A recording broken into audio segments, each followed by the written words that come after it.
Hi, hello, mommies. Good morning. Gusto nyo drama? Kay madrama-drama kita diri. I-drama ko sa inyo ang ako niya kabuhi kag ang ako na ambisyon nga wala madayon. Kabalo ka bumalami sa akon 35 anyos no nga pagpangabuhi sa ini nga kalimputan. Sugod sang ako nga natubuan sang bulbol. Kag nakamuklat sa ginatawag bala nga pagpangabuhi. Ginghangdom ko man na ang mag-abroad. Abi nyo lang. Ina balang feeling mo doon mo na balang option bala nga makatibawas ka sa kapiga. Piga doon sang pangabuhi. Truth na. Pero nagkala-expire ang tuming akon, mga passport. May hulagi ko nagdayon. And now I realize my purpose kung nga wala ko ginpalakat ka Diyos. Kung nakalakat ka guro, siguro may afam na ko eh. Siguro, si kuya. Hindi si Amiya, iya nga manghod. O, diba? Di si Noybe anyos palang kuya Mi. May 1-year-old na kuya. Proud yarn? Hindi man, diba gusto nyo drama? Pagka-graduate kuya ka high school, wala kuya din yung kadayon sa college. Kay kapika duhon gani. Gustoon ko ba mag-eskwela, hambal ni nanay, hindi gid kaya. Joke, pero truth na. Nag-obra ko Mi. In short, naging timbang kumi. Naging yaya, tagabantay sang tiyangge sang Chekwa, naging waitress, cashier sang Raffis. And to make a story short, nagabot si Warby. Dasun ko na isaysay sa inyo nga akong love life kung ready na ko, Charis. Sa kara na si Warby, grabe guts ko yami.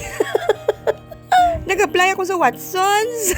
And timing, may vacant para sa isa ka cosmetic product. So, ging-grab ko mi. From Yaya Bell / to beauty ambassadress, diba?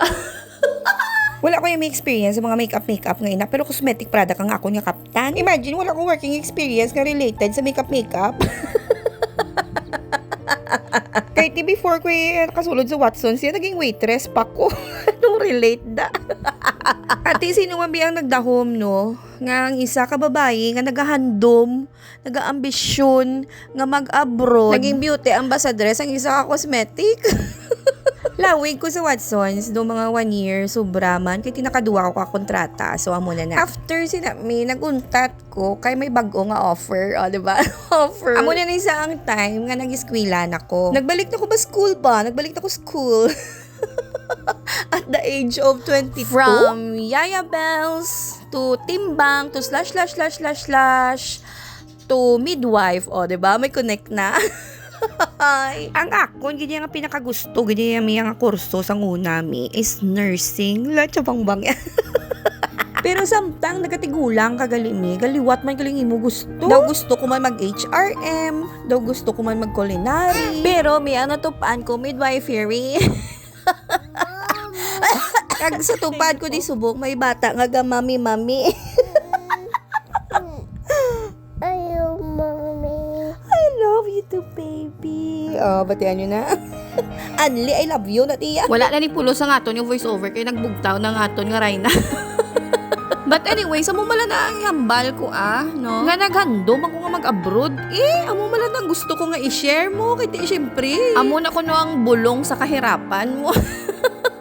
Galing kay ti, wala tayo madayon, wala tayo mapalat. So now, I realize kung ano ang purpose ko. Kita nyo na nga gapak ko sang gapak. Dudamo-damo ko no, nagapang segregate ko sa mga bulong ni tatay. Kay siguro, kung nakalakat ko sa abroad, sino atipan sang mga amo yan eh. Siguro, kung nakalakat ko sa abroad, kung magmasakit sa, sino ang iya nga tawgon nga gwapa, yung nga bata, o di ba ako lang? Hindi joke mo lang ning aton Pero feeling ko mo giniguro ang purpose ko nga wala gintugot ka Diyos nga makalakat ko. Miskin ako dako nga opportunity nga makalakat gid ko. Hindi ka gid Lord gusto Lord nga magdamo akong kwarta. Ginto nga, kami ni Lord mi. Ang duwa ko kautod ato kay nanay. Ako ari kay tatay. O, diba? Pero kabalo ka mo balami, wala gid ko kadula sang paglaom. Kay di bala, kung may paglaom may pag-asa. Nga one day, mabuo kami as family. Nakaibig ko. But truth, nakaibig ko sa matangga voice over. Kutaw lang ko yami, pero kanubo sang luha ko.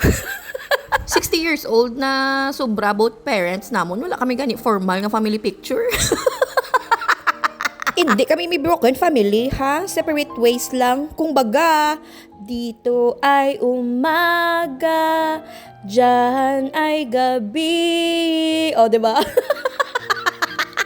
But I hope one day, me, my wish on my birthday. Di punggol. And I hope one day mabuo ang among team. And a one picture frame with whole family. O, diba? English yun, ha? And that's all for today, mommies. Thank you for watching. Bye!